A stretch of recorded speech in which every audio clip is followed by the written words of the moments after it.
شهر رمضان الذي أنزل فيه القرآن هدى للناس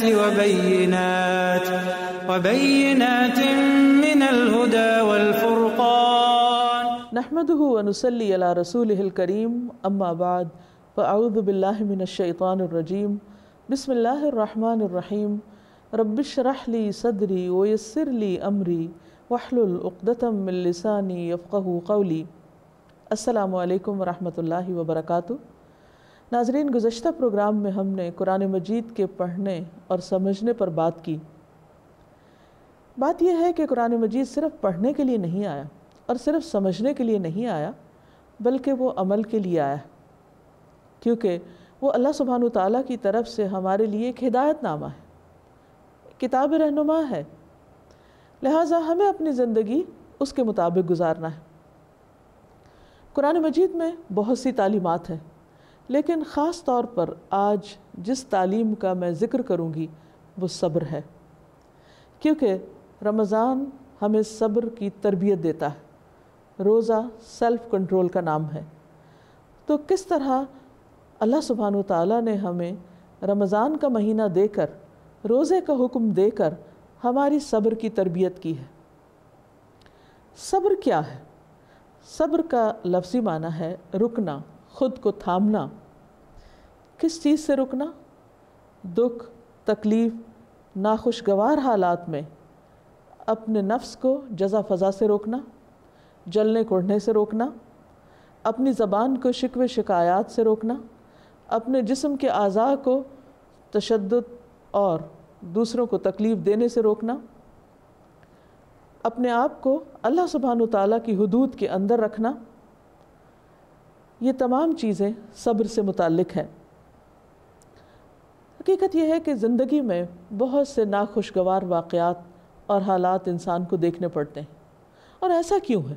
اس کی بنیادی وجہ یہ ہے کہ اللہ تعالیٰ نے انسان کو دنیا میں امتحان کے لیے بھیجا ہے، کیونکہ اس کے لیے جنت جیسی خوبصورت جگہ بنائی، جہاں آدم علیہ السلام کو بھیجا گیا تھا۔ دنیا میں آنے سے پہلے ان کو دکھا دیا گیا تھا کہ یہ ان کی اولاد کے لیے اللہ نے ایک بہترین مقام بنایا ہے۔ اب اس جنت کے لیے انسانوں کا انتخاب ہو رہا ہے، اور اس انتخاب کے لیے ان کا امتحان ہو رہا ہے۔ اس لیے ہم دیکھتے ہیں کہ کوئی دن زندگی کا ایسا نہیں جاتا جس میں ہمیں ناموافق اور ناخوشگوار حالات کو نہ دیکھنا پڑے، اور بعض اوقات موافق حالات اور نعمتیں بھی انسان کے لیے ایک امتحان ہوتی ہیں۔ ان تمام مواقع پر، کسی چیز کے جانے پر، کسی چیز کے چھٹنے پر، کسی نقصان پر، کسی دکھ اور تکلیف کے پہنچنے پر انسان کو کیا رویہ اختیار کرنا چاہیے، اس کے بارے میں ہمیں قرآن و سنت میں بہترین تعلیم ملتی ہے۔ صبر زندگی کے تمام معاملات میں ہے، تمام حالات میں ہے۔ اگر اللہ کی اطاعت کی بات ہے تو اس میں بھی صبر کرنا پڑتا ہے۔ مثلا دن کو روزہ رکھنا، اگر صبر نہ ہو تو ہم کبھی بھی پیاس برداشت نہ کریں، بھوک برداشت نہ کریں، اپنے غصے کو کنٹرول نہ کریں، تو اطاعت پر بھی صبر ہوتا ہے۔ رات کو قیام کے لیے، کھڑے ہونے کے لیے بھی صبر درکار ہے۔ نیند توڑ کر سحری کے وقت اٹھنے کے لیے بھی صبر چاہیے۔ یہ تمام واقعات اور تمام حالات جن میں انسان اللہ سبحانہ وتعالیٰ کی عبادت کے لیے آگے بڑھتا ہے، وہ سب ہم سے صبر کا تقاضا کرتے ہیں۔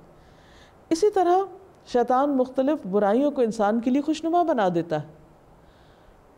ان چیزوں کو جنہیں انسان بظاہر اپنے لیے بہت خوبصورت دیکھتا ہے، ان کی طرف اٹریکٹ ہوتا ہے اور وہ کر لینا چاہتا ہے، حالانکہ وہ اللہ تعالیٰ کی ناپسند کے کام ہیں۔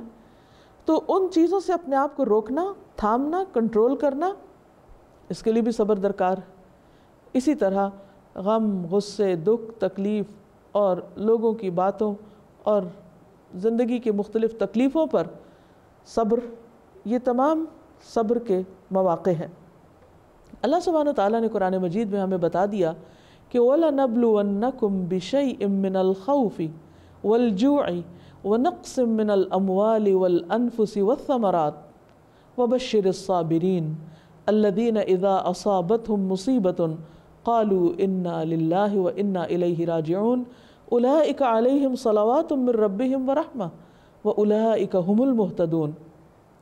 ارشاد باری تعالیٰ ہے کہ اور ہم ضرور ضرور آزمائیں گے تم کو، تمہارا ٹیسٹ لیں گے، امتحان ہوگا، بشیء ساتھ کسی بھی چیز کے، من الخوف خوف میں سے، والجوع بھوک، ونقص من الاموال مال کی کمی، کبھی جاب چلی جاتی ہے، کبھی بزنس ڈاؤن ہو جاتا ہے، والانفس اور جانوں کی کمی، یعنی کوئی فوت ہو جاتا ہے، کوئی جدا ہو جاتا ہے، والثمرات اور پھلوں کی کمی، اس میں پھل وغیرہ بھی ہو سکتے ہیں جو درختوں وغیرہ پہ لگتے ہیں، اور اس کے علاوہ اولاد کو بھی انسان کا پھل کہا گیا،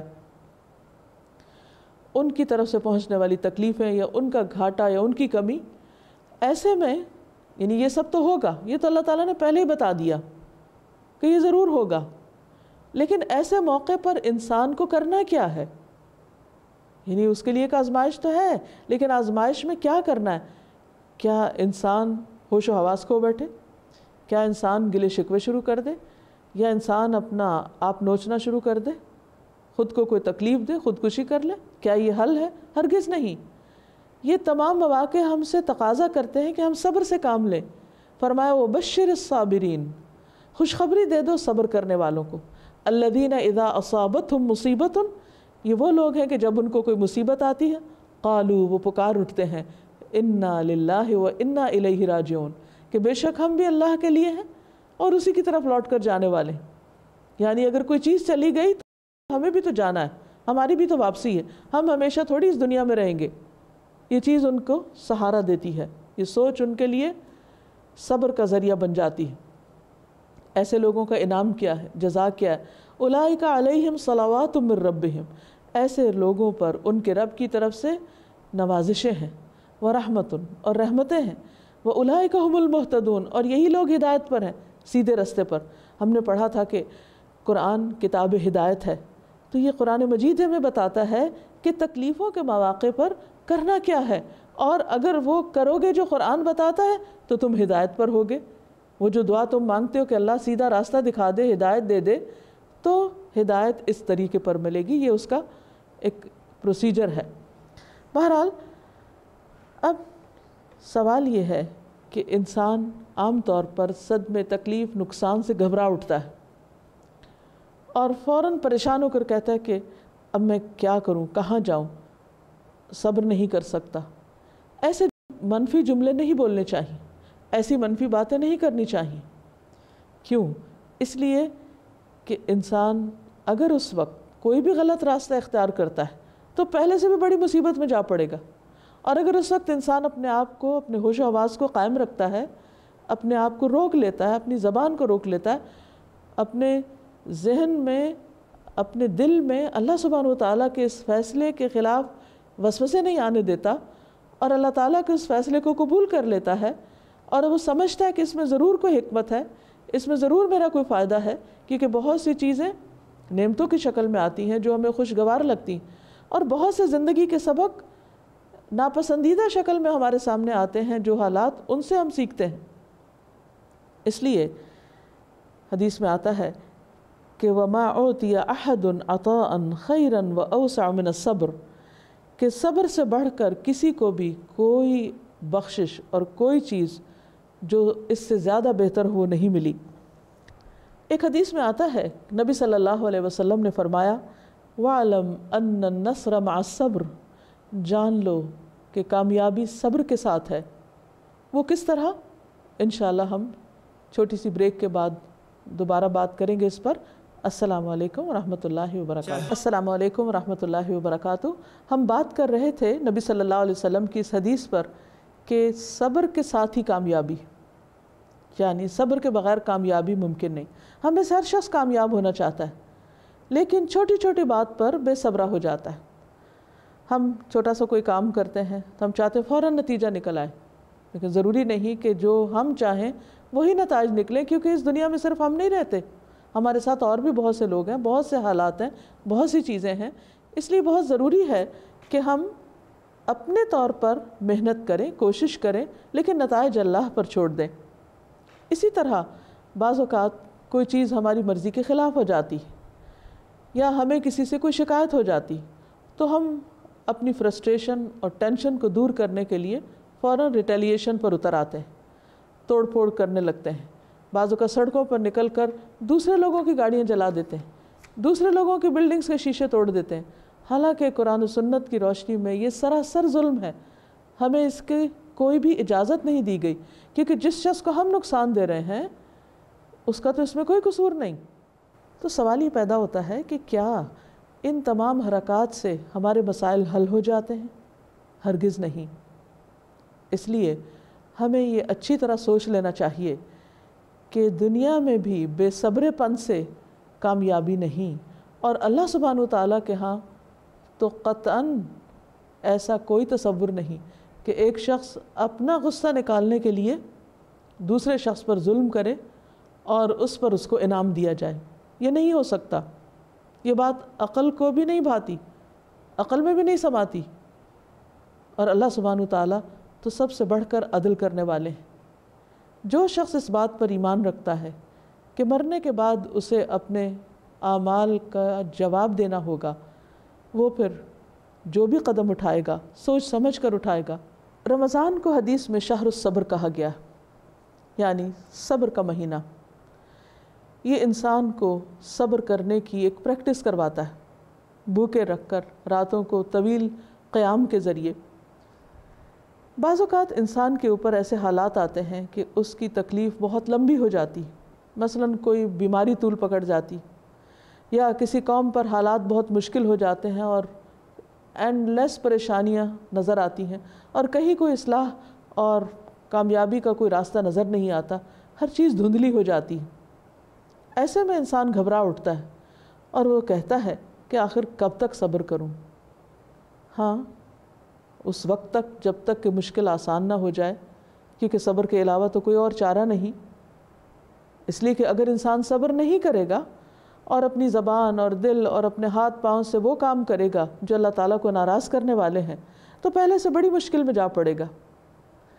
یہاں ہم دیکھتے ہیں کہ ایوب علیہ السلام، جن کی بیماری بہت طول پکڑ گئی تھی، انہوں نے ایسے موقع پر کیا کیا؟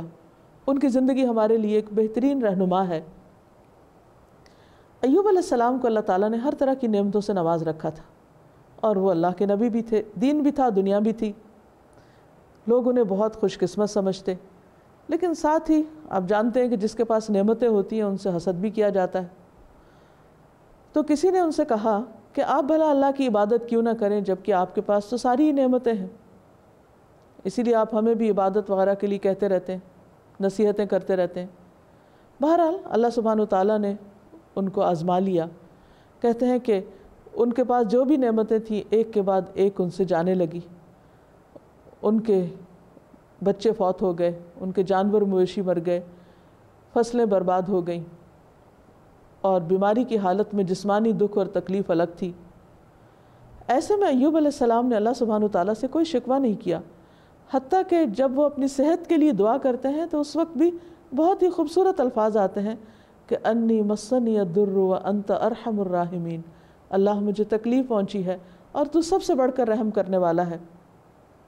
لیکن شکوے کا ایک لفظ بھی زبان پر نہیں، بلکہ اس کے برعکس ایک موقع پر وہ کہتے ہیں کہ یا رب، ایک وہ وقت تھا جب میرے پاس تمام نعمتیں تھیں اور میں اپنا نرم گرم بستر چھوڑ کر رات کے وقت اٹھتا اور تیری عبادت کرتا تھا، اس وقت بھی مجھے تیری عبادت میں لطف آتا تھا، یعنی میرا دنیا کی نعمتوں میں دل نہیں تھا، تیری عبادت میں تھا۔ لیکن جب تو نے دنیا کی ساری نعمتیں مجھ سے لے لیں تو اب میرے اور تیرے بیچ میں کوئی اور نہیں رہا، اب میری عبادت میں پہلے سے بھی زیادہ لطف پیدا ہو گیا ہے، کیونکہ بیچ میں اور کوئی بھی نہیں۔ یہ ہے صبر کا خوبصورت نمونہ۔ اسی لیے اللہ سبحانہ وتعالیٰ نے ایوب علیہ السلام کو نعم العبد کہا ہے، بہترین بندہ۔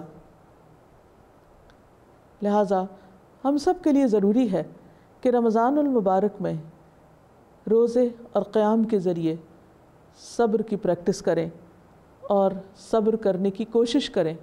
ہر شخص کی زندگی میں کوئی نہ کوئی دکھ تکلیف ہوتی ہے، تو اس کے لیے اللہ کا وعدہ ہے کہ جو صبر کی کوشش کرے گا اللہ اس کو صبر دے گا۔ نبی صلی اللہ علیہ وسلم نے فرمایا وَمَن يَتَصَبَّرْ يُصَبِّرْهُ اللَّهُ، جو صبر کرے گا اللہ اس کو ضرور صبر دے گا۔ ایک اور جگہ پر آتا ہے وَاسْتَعِينُوا بِالصَّبْرِ وَالصَّلَاةِ، صبر اور نماز سے مدد مانگو، یعنی جب تک نماز پڑھنا فرض ہے صبر بھی جب تک کرنا ہوگا.